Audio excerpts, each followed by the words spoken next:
ദൈവനാമത്തിന് മഹത്വമുണ്ടാകട്ടെ.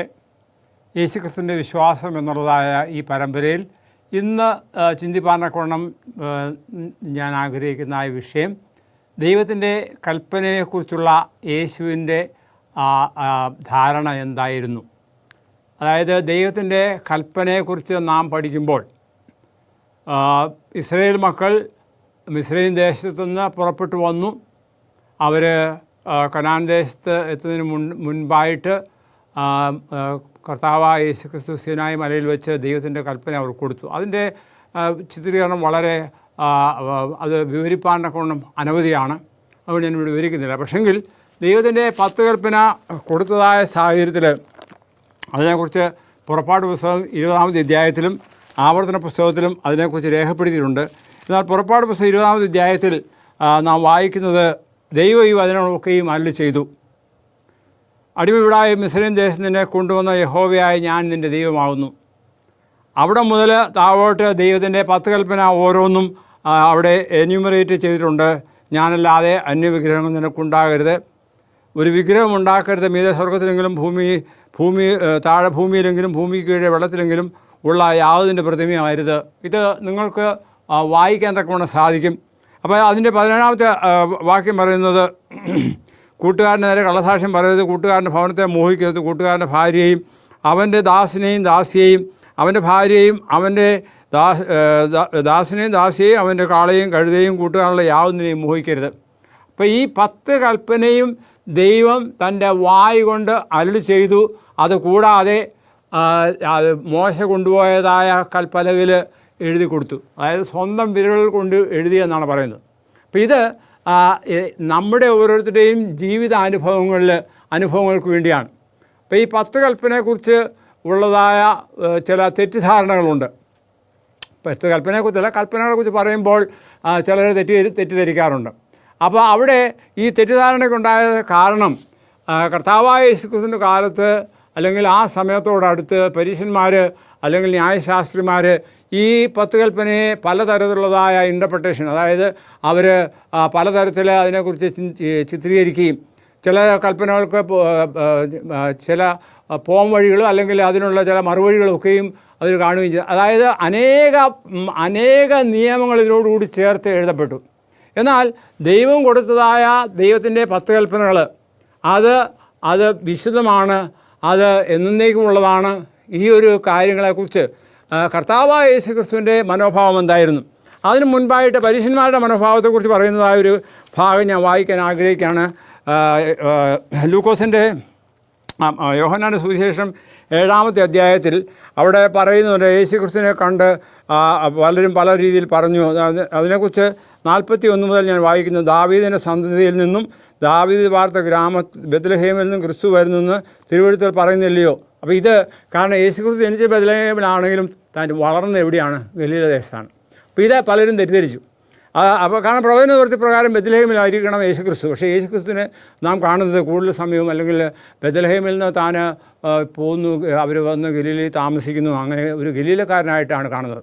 അപ്പോൾ ഇതുകൊണ്ട് അപ്പോൾ പിന്നെ ഈ യേശുവിനെ ശാസിക്കുവാൻ തക്കവണ്ണം ചേവരെ അയച്ചു. അവർ വന്ന് യേശുക്രിസ്തു ചെയ്യുന്ന എല്ലാ കാര്യങ്ങൾ കണ്ടിട്ട് അവർ പറയുകയാണ്, ഈ മനുഷ്യൻ സംസാരിക്കുന്നത് പോലെ ആരും ഒരു നാളും സംസാരിച്ചിട്ടില്ല എന്ന് ചേവർ പറഞ്ഞു. പരീശന്മാർ അവരോട് നിങ്ങളും തെറ്റിപ്പോയി, അതായത് പരീശന്മാർ അവരോട് തെറ്റിപ്പോയോ? പ്രമാണികളിലാകട്ടെ പരീശന്മാരിലാകട്ടെ ആരെങ്കിലും അവനെ വിശ്വസിച്ചിട്ടുണ്ടോ? അപ്പോൾ ഇത് ജനം എന്ത് ചെയ്യുന്നു? പലരും പല രീതിയിലാണ്. ചിലർ പറഞ്ഞു യേശുക്രിസ്തു ആകുന്നു, ചിലർ പറഞ്ഞു ഉടനെ ചോദിക്കുകയാണ് പ്രവാചകനാകുന്നു. അപ്പോൾ ഇത് അവരെ ഒരു തെറ്റിദ്ധാരണയ്ക്ക് ഇടയാക്കി തീർത്തു. എന്നിട്ട് അവിടെ പറഞ്ഞതായ ചിലർ ഒരു വ്യക്തി പറഞ്ഞു, നിക്കോദിമോസ് എന്ന് പറയുന്ന മനുഷ്യൻ രാത്രിയിൽ യേശുക്രിസ്തുവിനെ കാണുവാൻ വന്നു. ആ വ്യക്തി പറഞ്ഞു യേശുക്രിസ്തുവിന് അനുകൂലമായിട്ട് സംസാരിച്ചപ്പോൾ അവരിൽ ഒരുത്തനായി 49-ാമത്തെ വാക്യം ഞാൻ വായിക്കുന്നു. അവിടെ പറയുകയാണ്, അതായത് പരീശന്മാരുടെ ചിന്താഗതി അവർ പറയുന്നത്, ന്യായപ്രമാണം അറിയാത്ത പുരുഷാരമോ ശപിക്കപ്പെട്ടവരെന്ന് ഉത്തരം പറഞ്ഞു. അപ്പോൾ അവർ എല്ലാറ്റിനും ന്യായപ്രമാണം ചൊല്ലി അവരുടേതായ ഇൻ്റർപ്രിട്ടേഷൻ പറയുകയാണ്, അറിയാത്തവരൊക്കെ ശപിക്കപ്പെട്ടവരാണ്. പിന്നീട് താഴോട്ട് വായിക്കുമ്പോൾ അവിടെ പറയുന്നത്, അവരിൽ ഒരുത്തനായി മുമ്പേ അവൻ്റെ അടുക്കൽ വന്നത് നിക്കോദിമോസ് അവരോട്, ഈ ഒരു മനുഷ്യൻ്റെ വാമൊഴി ആദ്യം കേട്ട് അവൻ ചെയ്യുന്നത് ഇന്നത് എന്ന് അറിഞ്ഞിട്ടില്ല നമ്മുടെ ന്യായപ്രമാണം അവനെ വിധിക്കുന്നുവെന്ന് ചോദിച്ചു. അപ്പോൾ ന്യായപ്രമാണത്തിൽ ശരിയായ രീതിയിലുള്ള വിധിയെക്കുറിച്ച് പറഞ്ഞിരിക്കുന്ന കാര്യമാണ് ഇവിടെ നിക്കോദീമോസ് പറയുന്നത്. അവൻ അവരോട് നീയും ഗലീലക്കാരനോ പരിശോധിക്കുക, ഗലീലയിൽ നിന്ന് പ്രവാചകൻ എഴുന്നേൽക്കുന്നില്ലല്ലോ എന്ന് പറഞ്ഞു. അപ്പോൾ ഈ യേശുക്രിസ്തു ബെത്ലഹേമിലാണ് ജനിച്ചെന്നുള്ളത് അവർ വിട്ടുകളഞ്ഞു. കാരണം ഗലീലയിലാണ് താൻ ജനിച്ചു വളർന്നത്. അപ്പോൾ അങ്ങനെ അവരെ ഒരു എന്നാ പറയുന്നത് തെറ്റിദ്ധരിപ്പിക്കുന്നതായ ഒരു ധാരണ ഇവിടെ ഉണ്ടായി. അപ്പോൾ ഇതിന് കാരണം മറ്റൊന്നുമല്ല, പരീശന്മാർ എന്ത് സംഭവിച്ചു? അവർ ഈ ദൈവകൽപ്പനയ്ക്ക് പലതരത്തിലുള്ള ഇൻ്റർപ്രിട്ടേഷൻസ്, അല്ലെങ്കിൽ അതിനെ കൂടുതൽ ചിത്രീകരിക്കാൻ തുടങ്ങി. അതിങ്ങനെ വേണം, അങ്ങനെ വേണം, പലതരത്തിലുള്ള എഴുത്തുകളൊക്കെ ഉണ്ടായി. അപ്പോൾ ഇതെല്ലാം അവരനുസരിച്ച് പോന്നു. എന്നാൽ അതല്ല ആവശ്യം. പിന്നെയോ തിരുവചനം എന്ത് പറയുന്നു?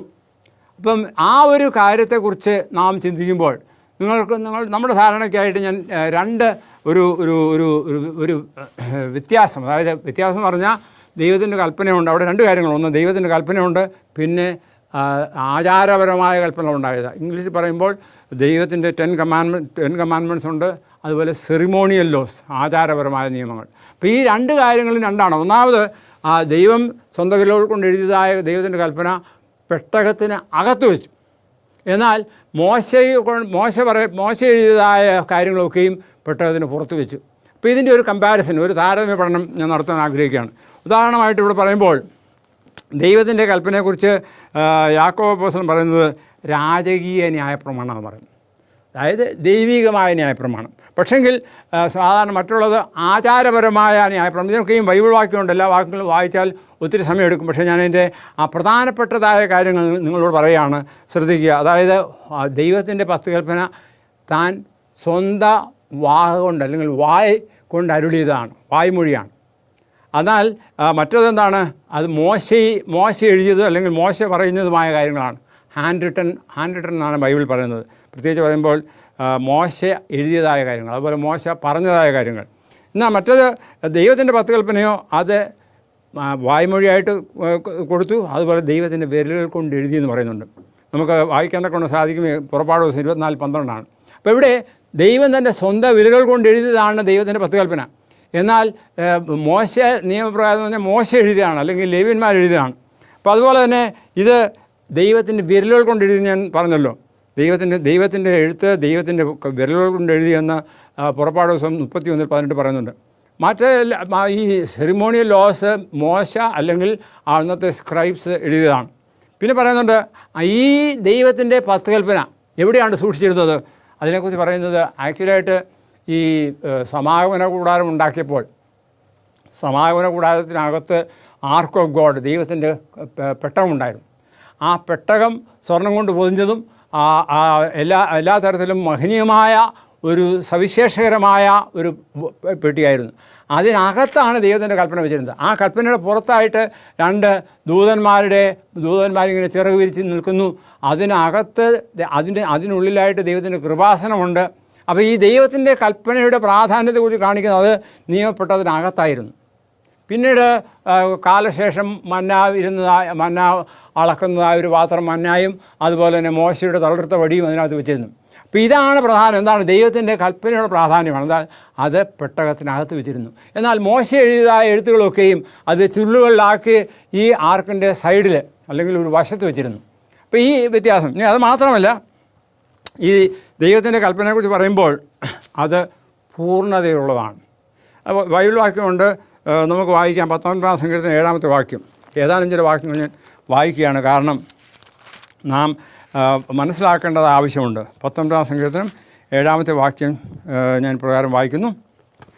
അവിടെ പറയുന്നത് യഹോവയുടെ ആജ്ഞകൾ നേരുള്ളവ, അവ ഹൃദയത്തെ സന്തോഷിപ്പിക്കുന്നു. യഹോവയുടെ കൽപ്പന നിർമ്മലമായത്, അത് 7-ാമത്തെ വാക്യം. യഹോവയുടെ ന്യായപ്രമാണം തികവുള്ളത്, അത് പെർഫെക്റ്റാണ്.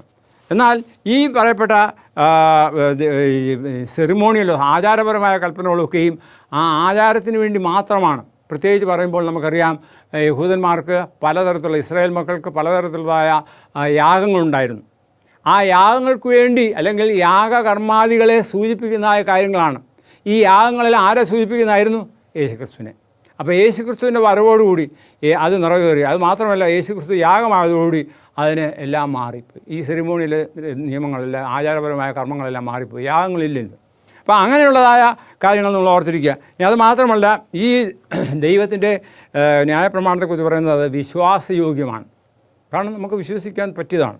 എന്നാൽ ന്യായപ്രമാണത്തെക്കുറിച്ച് പറയുമ്പോൾ മോശിക ന്യായപ്രമാണത്തെക്കുറിച്ച് അല്ലെങ്കിൽ സെറിമോണിയൽ ലേഴ്സിനെ കുറിച്ച് അതിൽ കയ്യെഴുത്ത് പ്രതികളാണ്, കയ്യെഴുത്തുകളാണ്, കൈകൊണ്ട് എഴുതിയതാണ്. അത് അപൂർണമാണ്. ഇനി അത് മാത്രമല്ല, ദൈവത്തിൻ്റെ കൽപ്പന എന്നേക്കും നിലനിൽക്കുന്നതാണ്, എന്നേക്കും നിലനിൽക്കുന്നതാണ്. അതിന് മാറ്റമില്ല. അത് സങ്കീർത്തന കർത്താവായ യേശുക്രിസ്തു ഈ ഭൂമിയിൽ വന്നപ്പോൾ താൻ പറഞ്ഞതായ കാര്യം നാം ഓർക്കണം. അതായത് വിശുദ്ധ മത്തായിയുടെ സുവിശേഷം 5-ാമത്തെ അധ്യായത്തിൽ 17-ാമത്തെ വാക്യം, അവിടെ ഞാൻ ഇപ്രകാരം വായിക്കുന്നു, 5:17. അവിടെ പറയുന്നത്, ഞാൻ ന്യായപ്രമാണത്തെ പ്രവാചകന്മാരെ നീക്കേണ്ടി വന്നു എന്ന് നിങ്ങൾ നിരൂപിക്കരുത്. നീക്കുവാനല്ല, നിവർത്തിക്കുവാനത്രയോ ഞാൻ വന്നത്.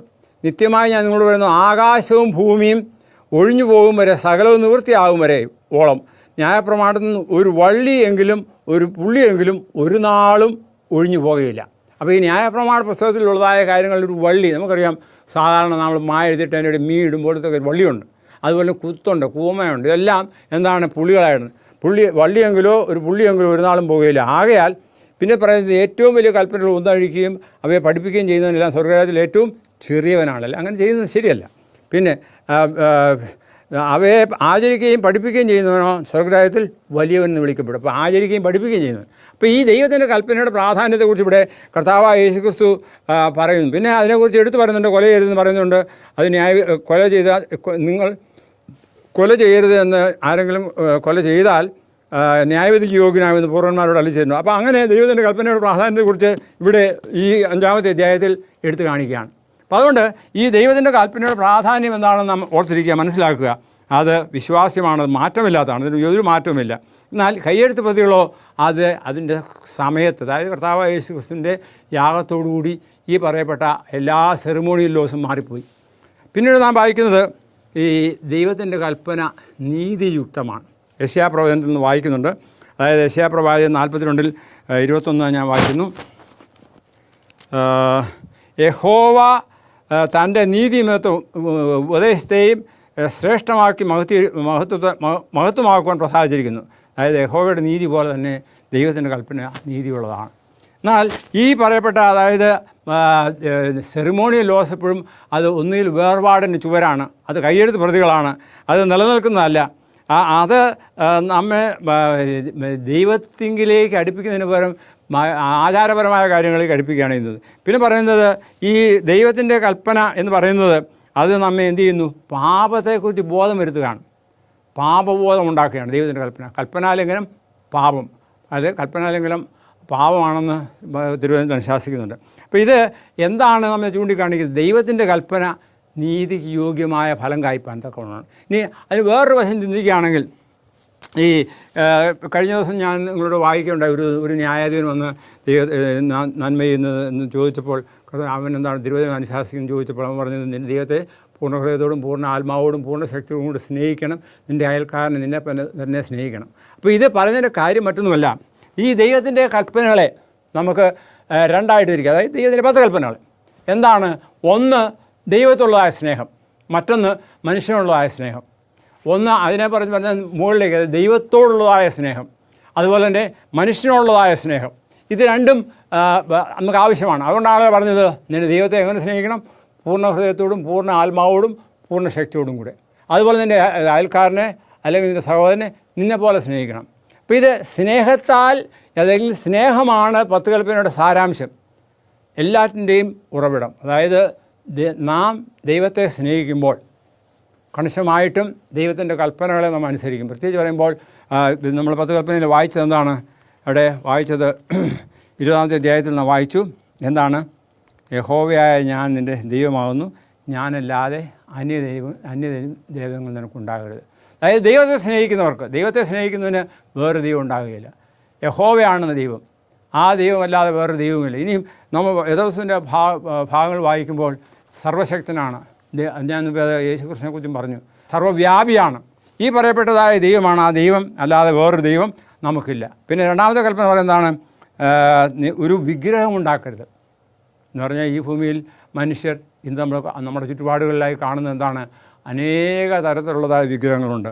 ഇവിടെ പറയുന്നത് ഒരു വിഗ്രഹം ഉണ്ടാക്കരുത്, മീതെ സ്വർഗത്തിൽ ആകട്ടെ, പിന്നെ ഭൂമിയിലാകട്ടെ, ഭൂമിക്ക് കീഴെ വെള്ളത്തിലാകട്ടെ.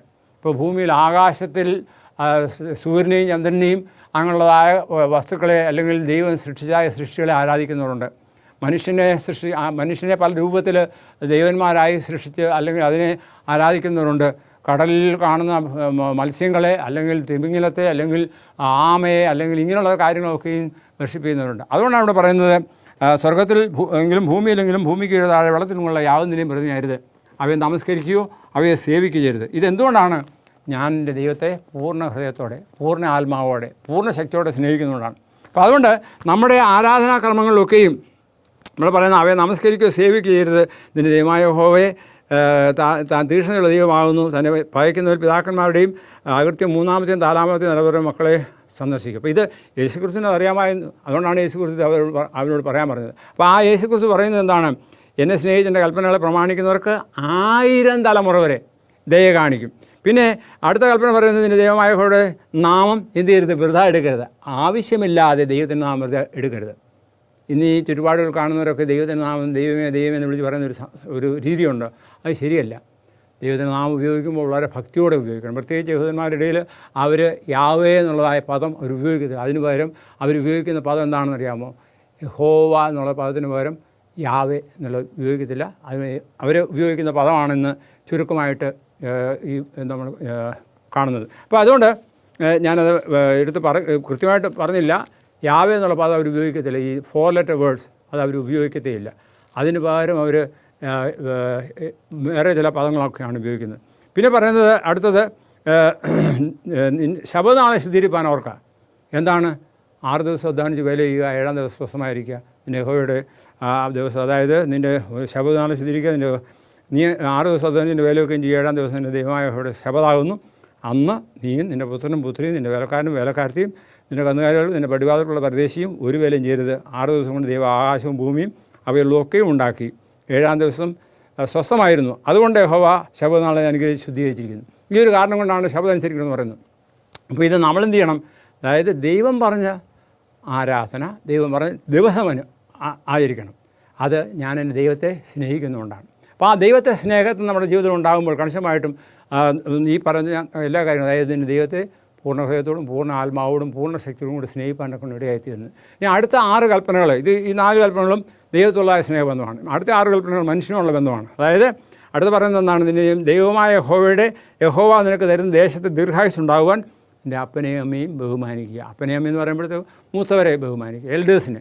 അപ്പോൾ ഇത് എന്തിനു വേണ്ടിയാണ്? അവിടെ പറയുന്നത് നിനക്ക് ദീർഘായുസ് ഉണ്ടാകുവാൻ വേണ്ടിയാണ്.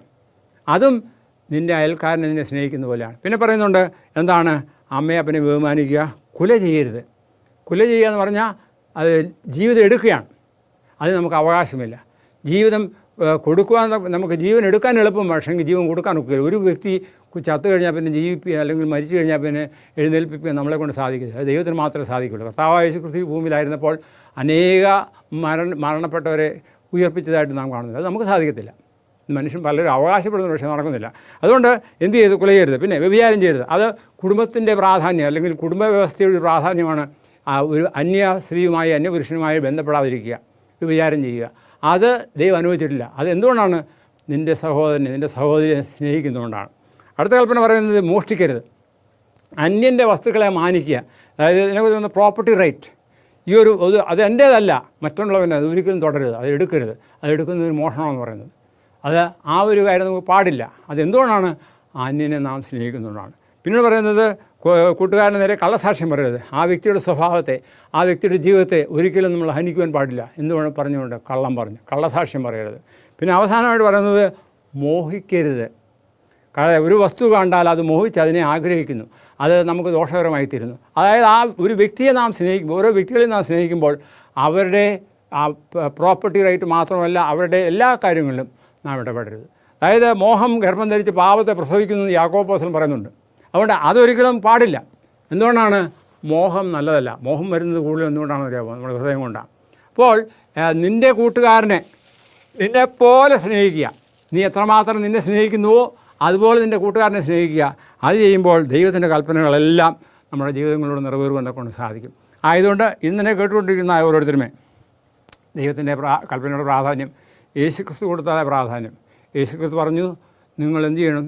ഞാൻ ഈ ഭൂമിയിൽ വന്നത് കൽപ്പനകളെ മാറ്റുവാനല്ല, അതിനെ നിവർത്തിപ്പാനത്രേ എന്ന് പറഞ്ഞാൽ നിറവേറ്റുവാൻ. ഓരോ നിയമവും, അതായത് കർത്താവായ യേശുക്രിസ്തു ഈ ഭൂമിയിൽ ജീവിച്ചപ്പോൾ പാപം ചെയ്തില്ല, കാരണം ദൈവത്തിൻ്റെ കൽപ്പനയൊന്നും താൻ ലംഘിച്ചില്ല. പക്ഷേ പരീശന്മാർ പറഞ്ഞു താൻ ശബദം ലംഘിച്ചു എന്നും അല്ലെങ്കിൽ താൻ അന്യായമായ കാര്യങ്ങൾ ചെയ്തു എന്നും. പ്രത്യേകിച്ച് നമ്മൾ സുവിശേഷങ്ങളിൽ വായിക്കുന്നുണ്ട്, എന്താണ്? കൽപ്പന ലംഘിച്ചു, ശബദം ലംഘിച്ചു. പക്ഷേ ആ സമയത്തൊക്കെയും നന്മയായത്, നല്ലത് എന്താണ് ദൈവം കണ്ടു, അതൊക്കെയും ചെയ്തു. അത് അവർക്ക് പിടിച്ചില്ല. അതിലെ പറഞ്ഞത് അവർ ഈ കൽപ്പനയെ പലതരത്തിലുള്ള കൂട്ടിമാറ്റി തിരിച്ചതുകൊണ്ടാണ് യേശുക്രിസ്തു കൽപ്പന ലംഘിച്ചെന്ന് പറഞ്ഞത്. ഇപ്പോൾ ശിഷ്യന്മാരെല്ലാം കൂടെ അവർ വയലിലൂടെ പോയപ്പോഴത്തേക്ക് എന്ത് കണ്ടു? ധാന്യം വളഞ്ഞിരിക്കുന്ന കണ്ടു. അവർ കൈകൊണ്ട് പറിച്ചു, അതിനെ വിശിരി അല്ലെങ്കിൽ അതിനെ ഞെരിച്ച് അതിനകത്തുള്ള മണിയെടുത്ത് അവർ തിന്നു. അപ്പോൾ അവരെന്ത് ചെയ്തു?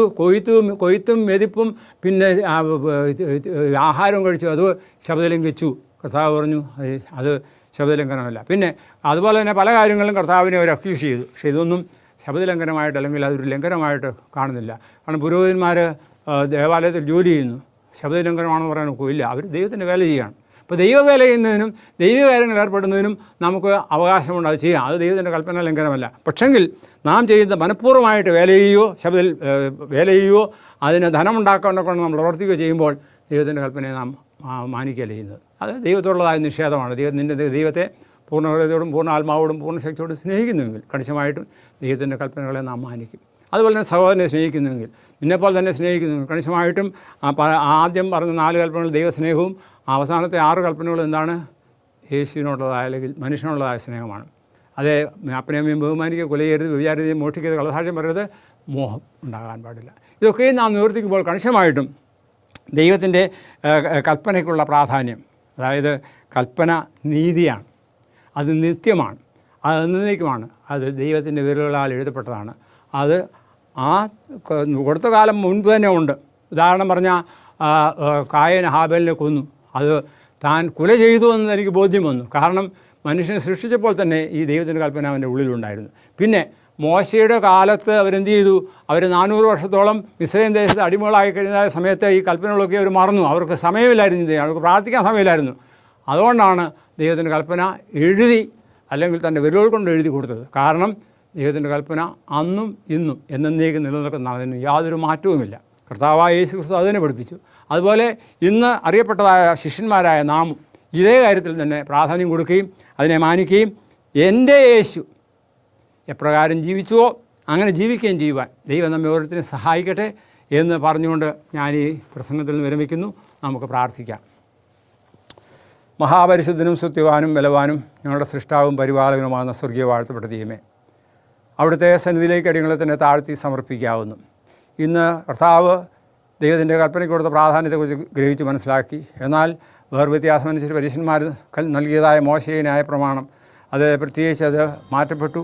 അതിനെയല്ല പിന്നെയോ ദൈവം കൊടുത്തായ കൽപ്പനയെ മാനിക്കുവാനും അതിന് പ്രകാരം ജീവിപ്പാനും ദൈവത്തെ സ്നേഹിക്കുകയും മനുഷ്യനെ സ്നേഹിക്കുകയും ചെയ്യുവാൻ ഞങ്ങളെ ഓരോരുത്തരും സഹായിക്കണം. യേശുവിൽ കൊടുത്ത താഴ്മയോടും വിനയമായി ചോദിക്കുമ്പോൾ കൃപയോടെ കേൾക്കുമാറാകണമേ. ആമേൻ. ദൈവം നമ്മെ ഓരോരുത്തരെയും അനുഗ്രഹിക്കുമാറാകട്ടെ.